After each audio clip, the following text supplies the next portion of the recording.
important factor to me this morning is to make sure that the victims, both the army officer who was killed and those who also suffered brutalities and their families are well consoled. And I want to join all those who are putting up these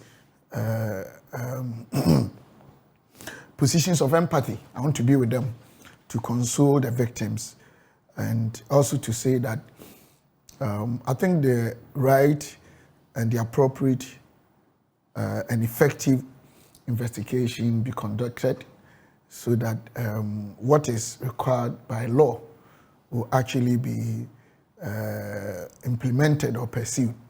Investigations conducted by who? Something, you know, I'm not a lawyer. But no, you just said investigation should be conducted. What I'm saying is that the right investigation should be conducted. Who is supposed to do it or not? Because I'm not into those areas. I don't want to display my ego trips. But I think whoever is in the right position to ensure and conduct that thing, it has to be done. Investigate what? Whatever happened, you know what has happened. Okay, we need further info. People are giving different pieces of information, whether what they are saying is true or not. It should really be done in a way that we will not form wrong opinions. It will be bad. But I think the most important thing is how can psychologically the victims, especially the Ashaiman victims, and then the family of the army officer who was killed, can be managed so that they can really be in the right frame, right mind frame to go about their daily duties, and the right punishment, if they should, be also executed in a way that will serve as deterrent. But what I also want to say is that probably I'm struggling because I don't want to display my ego trips. I'm not an expert in some of these things, and even when it comes to the law. But what I can also say is that for about 40 years up to now, if we be honest with ourselves, these things have been happening, unfortunately. That you realize that, army guys went to this community, assaulted or tortured the people there because one army officer had been dealt with in a bad way. It's been happening all the time. I think sometimes we have excepts of these things in the developed economies, but not in this magnitude. That when you see that, maybe this young person, and you see footages, all these things must be condemned. In the developed countries. Yeah, sometimes you see this in US and other places. UK that, one person or just a few of them and the police, and you see them. Even if you Google now, you see some of them. They are all wrong. We need to condemn them. I don't think it is right. But in the circumstances that any such thing happens, you follow what happens after that happens?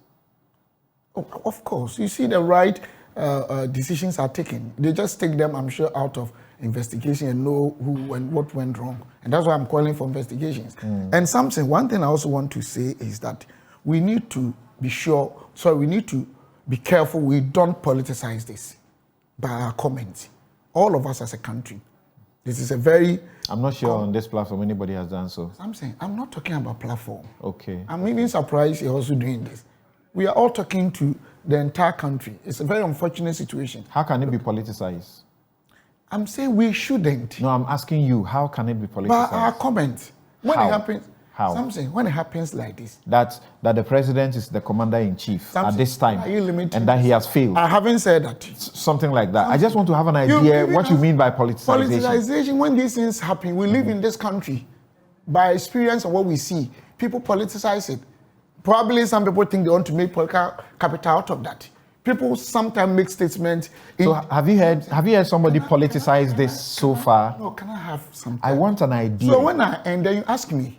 Because it's like you're interrogating me. Let me finish. At least give me the freedom to also make my statement. Well, you were just to make a brief comment on this. This is not what you are here to discuss. Can I finish, please? Okay. I think you also accord me the needed space to do that. What I'm trying to say is that it is a fact that in times such as this, people do politicize it. So I'm advising against possible politicization, which of course, unless you tell me you're not in this country. I haven't heard anybody politicize. That's why I'm asking you. Somebody has done. Okay. Do we have to hear before we talk about it, or we say something that can prevent possible whatever comments?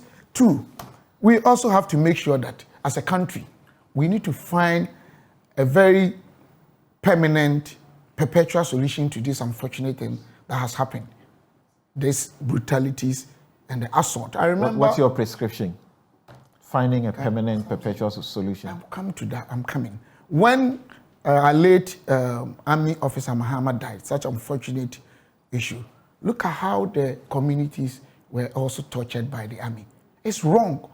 Because there are a lot of innocent people in Ashaiman who have been included. Probably even all those who suffered, none of them played any role in this.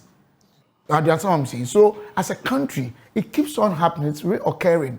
What can we do going forward that these things will never happen again?